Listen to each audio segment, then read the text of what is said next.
Okay, you are going to be watching the episode called The Arrival in the television series called The Prisoner, and it was shown in 1967 to 1968, primarily in Great Britain.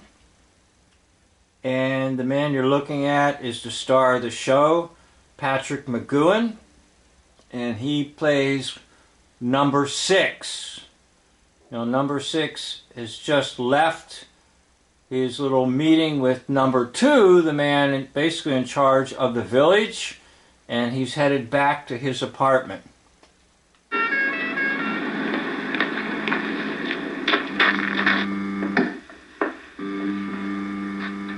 What are you doing here?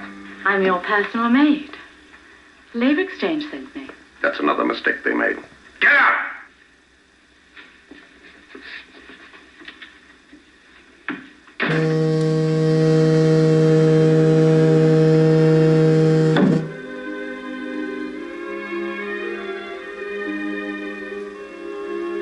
You know, notice how the room kind of knew that he was angry, and they started to play some classical mellow music. Now, there's a computer device that people can install in their home. I believe it's called Alexis or Alexis. And that computer device can respond to your verbal commands and can do things and even can dialogue with you even when you're not asking it to dialogue with you. In other words, it's sort of like the computer controls the room. Those of you that have this device or know of others who have it, you can make some comments on it. I was in somebody's home that had one, and I was a little bit surprised by how they talked to it like an individual, and they actually confessed to me that that device at times would say things to them about conversations or whatever that they had, and they had kind of a creepy feeling. Well, of course, because the computer monitors things and the computer can respond. But yet they still retain the device, even though they got a creepy feeling about Alexia being in the room. Now, I'm sorry I don't have all the names right of devices and things. I'm not extremely current on all the stuff, but you get the idea that this is in 1967, so they're sort of showing the world this is possible. The man's angry, so we're going to play some nice, soft, classical music.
Now what I'm going to suggest is this. The music playing represents control by frequencies. Yes, I said frequencies. Not necessarily music that you hear by your ears, but frequencies that are out in the airwaves. They can affect human behavior, even though you're not necessarily hearing music, but the frequencies are being broadcast. Now, I've done some videos on water towers, suggesting that possibly they've had something to do with it. An ordinary cell phone tower is more than just cell phone tower. There's more going on there. Take a look at those things. Take a look at how many gizmos are on it. Okay? So by broadcasting frequencies that you cannot even discern exist, it is possible to control human behavior. Now, one of the ones to check out on this, he was on to, is called Anthony Sutton. And he was at the Hoover Institute. And he showed the world that the development of sound and light represent perfect mind control. So I believe that what we're seeing now is a portrayal of frequencies being broadcast into the air, not necessarily being picked up by a radio, but just frequencies in general are getting to him, and he knows it. He knows it.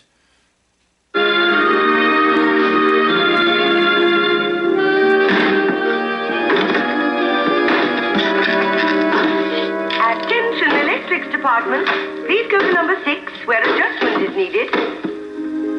Okay, now how did they know that an adjustment is needed? Okay, because there's a computer controlling everything. And that's the idea. The computer controls the room, and frequencies bombarded affect number 6, or Patrick McGoohan. So I'm going to stop it right here, and we'll continue on with this series. Thank you for watching.